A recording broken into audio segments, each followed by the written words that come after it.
Good morning, T Subs and T Squad, child. So yeah, basketball wise, this is Wednesday, and like I say, I promise y'all gonna get these basketball hoes, both of 'em for both channels on Wednesday, and this is me keeping up my promise because it's Wednesday, it's Hump Day, and so here go y'all review. I'm about to tell y'all this right now, okay, especially after what I've seen that's coming up in next week's episode.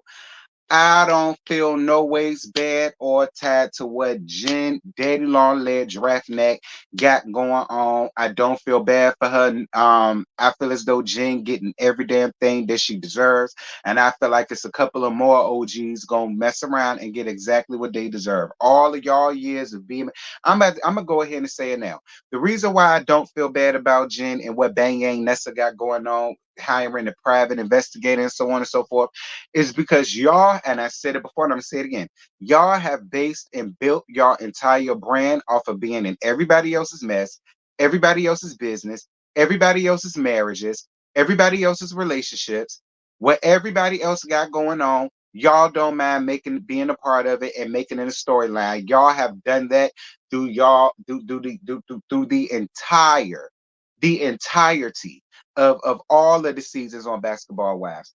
From episode one, season one to now. And that goes for not only y'all, but Basketball Wives LA as well. So all this shit about how Bang Yang Nessa was wrong and Bang Yang Nessa this and Bang Yang Nessa that girl, fuck Jen and every damn thing that's tied to her. I don't feel no ways tied to her. I don't feel bad for her. The gag is, Jen, I do believe there's some truth to every damn thing that Bang Yang Nessa got in her folder about that little boy toy that you running around here hollering about is your damn fiance and so on and so forth. See, you gonna keep being the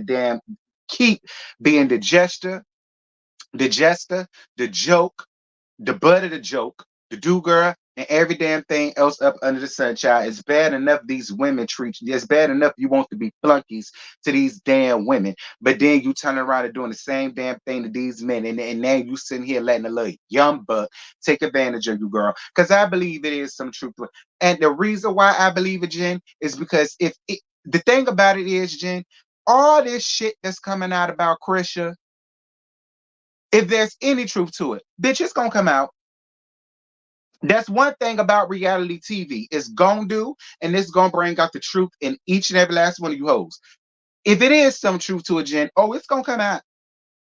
It's gonna come out.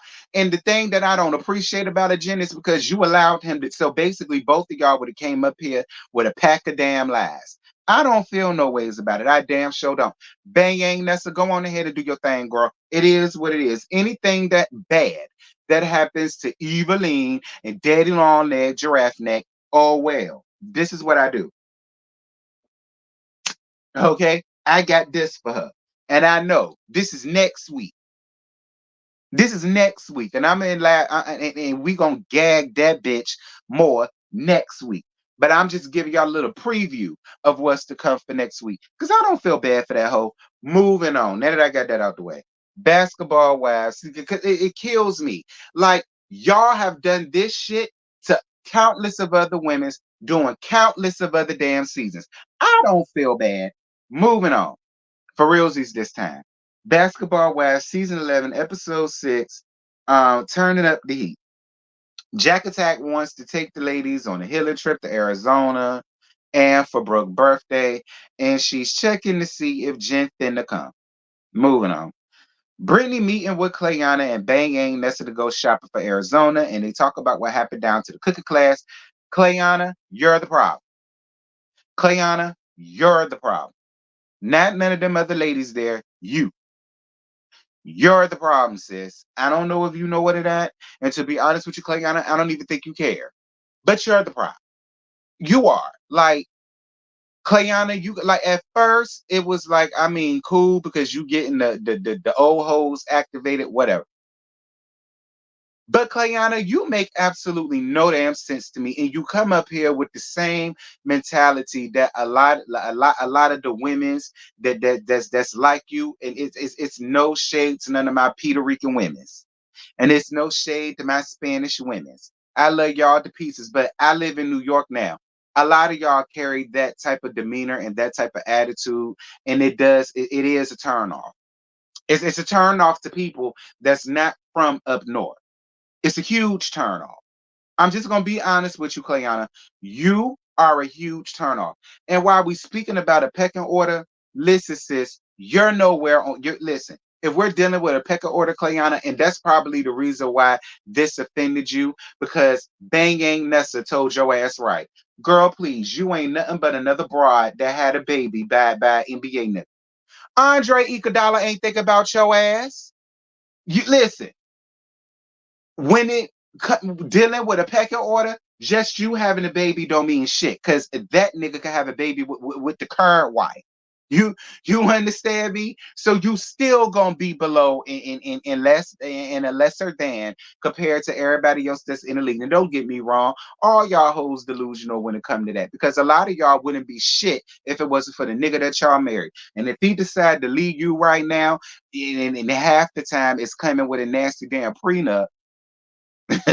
Okay, all of this stuff about a pecking order will go. Y'all better ask Tammy Romaine. Tammy Romaine is a prime example because Tammy Romaine has told this story time and time again. The friends that she thought she had when she was in the league, she figured out that shit is all smoke and mirrors because the minute that she became Kenny Anderson's ex-wife, they didn't want to fool with her no more. Prime example. Look at Vershandia a pig in the blinking face ass O'Neal. And she's the ex-wife her damn self. Be clear. So it's just like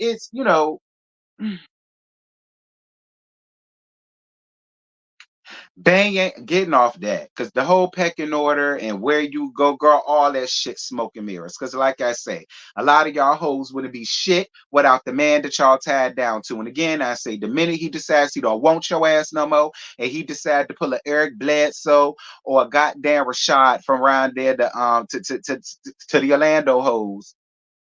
Then you really gonna see what a pecker order is. When they don't invite your ass to no more sunbeam meetings and so on and so forth. Moving on, moving on. Bang ain't necessarily telling them about her snooping on Krisha, but I don't care. Should she be minding her business? Yeah, she should. Her and Jen ain't even friends like that for her to even care like that. But I don't feel bad for nothing that Jen got going on. So whatever. The ladies arrive in Arizona. Evelyn talks to Brittany about her feelings, and Evelyn feels as though her and Brooke just need to have a conversation. Put a pin on that. Brittany meeting with Clayana and Jay Seal to get down to the bottom of exactly what happened with the body shaming comment. And in her defense, she was drunk. And she says she admits that there was a lot of things that got slipped past her or whatever the case may be because she was drunk. But the one thing that bothered her the most was about the body shaming comment. She really wanted to know if that really was what Brooke was doing or if that's just what she heard in the moment because it was hype. Everybody was hype. That coupled with the fact that she drunk damn near a whole bottle of Casamigos by her damn self didn't help things. Clayana, what I don't like about you is that if this girl is sitting here saying, listen, I was drunk, but at the end of the day, because to be clear, there is some accountability that needed to be held on both sides. It wasn't all Brooke. I just didn't feel bad for Brooke. That's my thing this whole season. Whatever the new girls give to these old hoes, I don't care. I don't feel bad for them. But if we're gonna be honest, if we're gonna be honest, okay, Brooke said sloppy pertaining to her being drunk, not sloppy as body shaming her. Oh, girl, you got a sloppy body. You got sloppy titties. You got a sloppy ass. You got sloppy love him. That wasn't what she said. Her sloppiness was referencing to her being drunk in her drinking. All right, because it was already heightened. She was drunk. Kayana was in it. Everybody else had something to say, so on and so forth. It got to a point that it didn't need to get to. My thing about you, though, Kayana, is it's like you want everybody to be at odds with the OGs. You want you want it to be the new girls versus the old hoes. When in reality, it really don't have to be like that, Clayana. If you decide that you don't want to deal with these OGs, that's fine. And you got every right to feel that way. But what you don't have the right to do is try to drag all of the new girls to start a smear campaign or a hate campaign or a hate train, or you're upset because they want to be the adult about something, but you want them to still walk around being like Cleanna, nobody wants to walk around and be you. Nobody, you got this false entitlement about yourself because you Andre Iguodala's baby mammy. What again? What does that mean?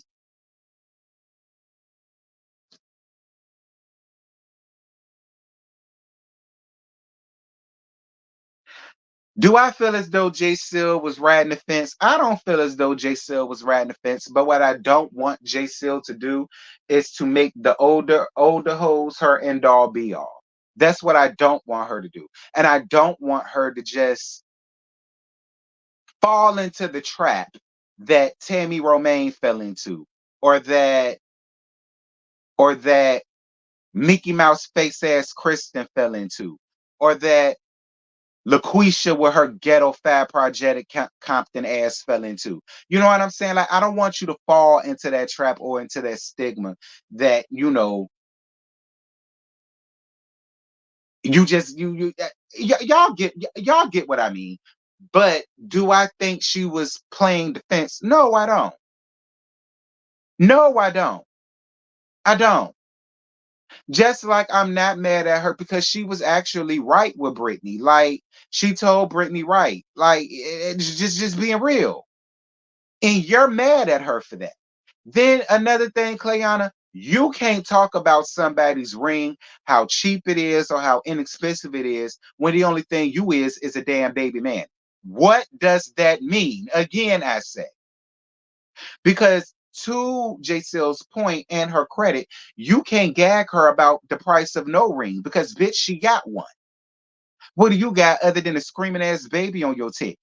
And the nigga still didn't damn want you. He still didn't want you. He still didn't marry you. He still didn't propose to you. You didn't get the White House and the picket fence with the poodle and the dog in the yard and all of the rest of that shit. Some other hoe get it.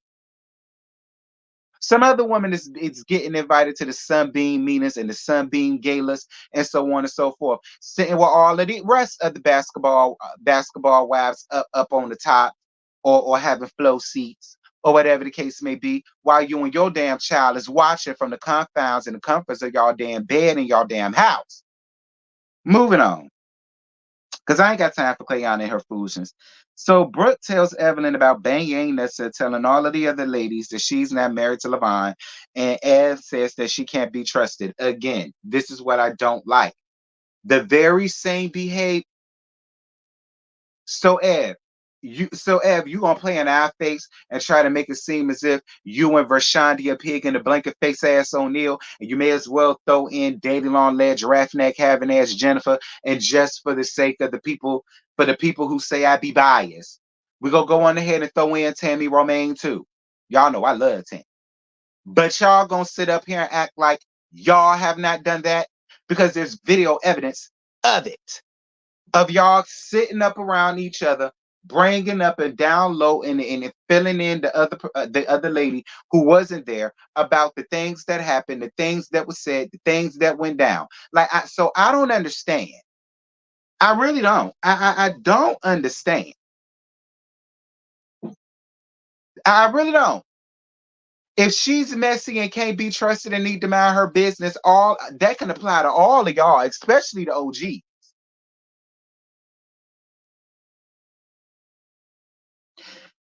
Jen decides to show up, and her and Ev hang out, and then they open up how they're working on things now. I didn't give a shit. Jack Attack meets with Bang Yang Nessa down to the bar, and Bang Yang Nessa asks her what she planned on doing with the info about Krisha. And Jack Attack says, no, no, no, no, no.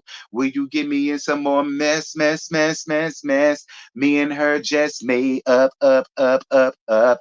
I don't want to get involved. And I don't blame her. I don't blame her. Bang Yang Nessa, you did this on your own. You didn't call Jack Attack when you decided to go out and hire a PI to dig up this. So don't sit up here and try to involve Jack Attack in your foolishness. Hell no. If you that bitch, be that bitch. You don't need Jack Attack for that. I'm on Jack Attack side. Hell no, I ain't getting involved in that. Me and her just made up too. Absolutely not. That's your business. Moving on.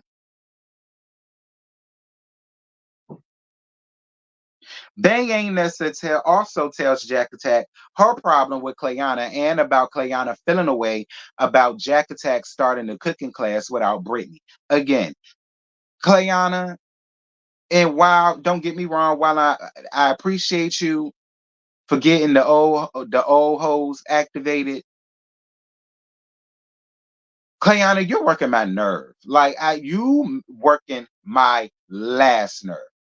And I see on the next episode you're gonna be going home early, and you need to. You need to. Because at this point, Clayana, it just feels as if you want to have an issue with somebody so bad. And it's to the point where now you arguing with the women that you started with. Like when it was the OGs, okay, but now that you sitting here, you done got into it with J-Cell, now you getting into it with Bang Yang Nessa, you trying to get into it with Jack Attack, you trying to get into it with Brooke. Like, yeah, I'm down with them for caring. Girl, go home to your baby. All right. Go home to your baby, your child, your teenager, whatever the hell it is you and Andre Iguodala got. Go on ahead and go tend to them. You don't need to be up amongst these ladies because you don't know how to play. You don't know how to play in the sandbox with the other churn child. You don't, because you go around here pinching the other kids, trying to scratch the other kids, trying to piss in the sand while they trying to play around and build sand castles and bury each other in the sand and all that. And ain't nobody got no time for that, Clayana. I was down for them sending your ass home. Moving on.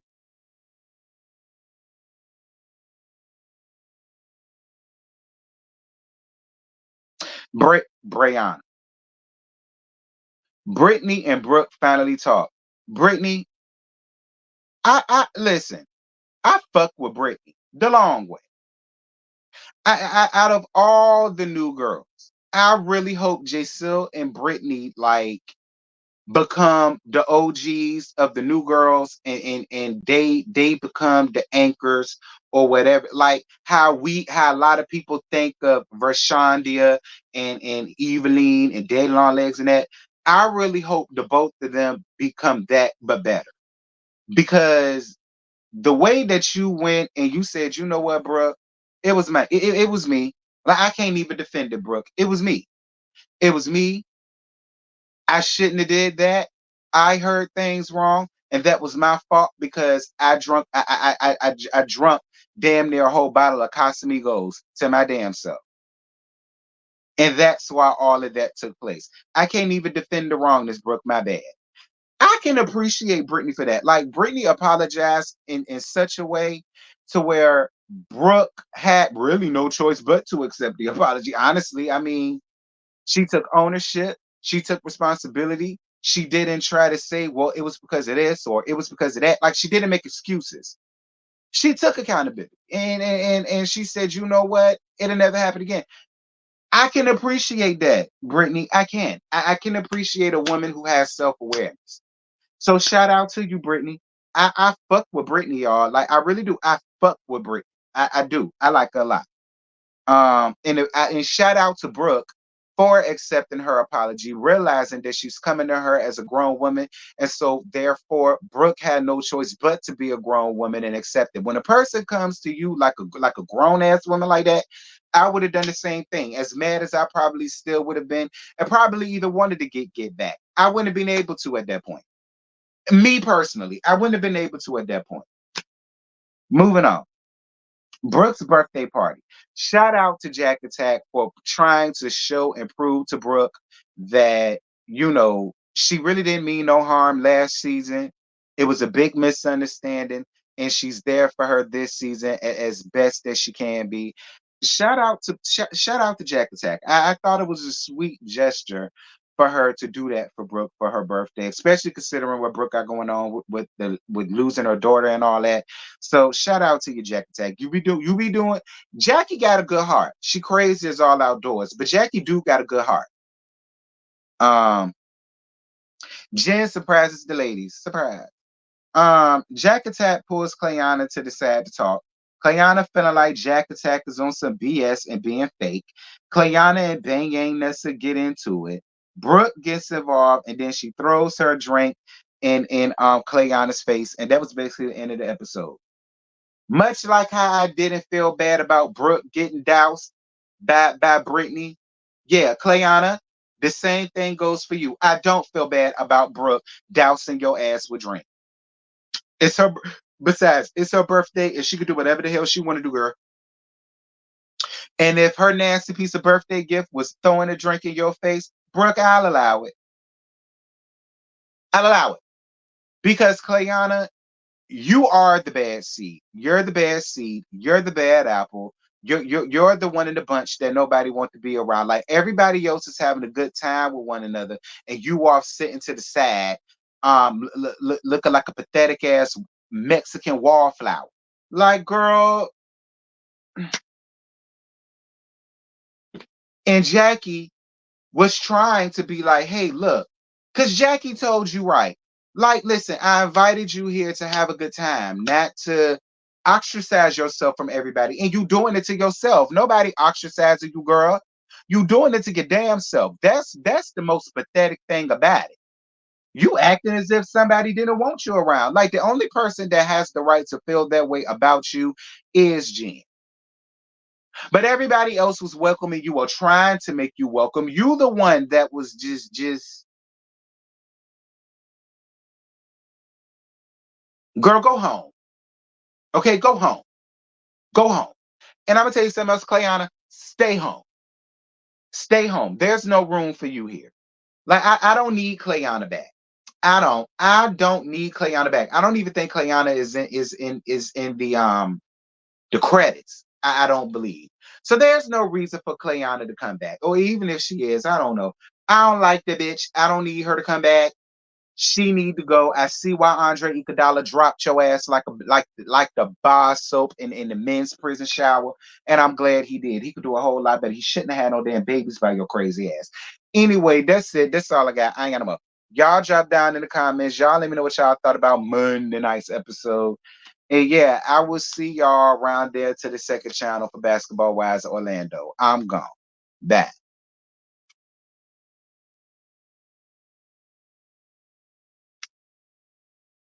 So tonight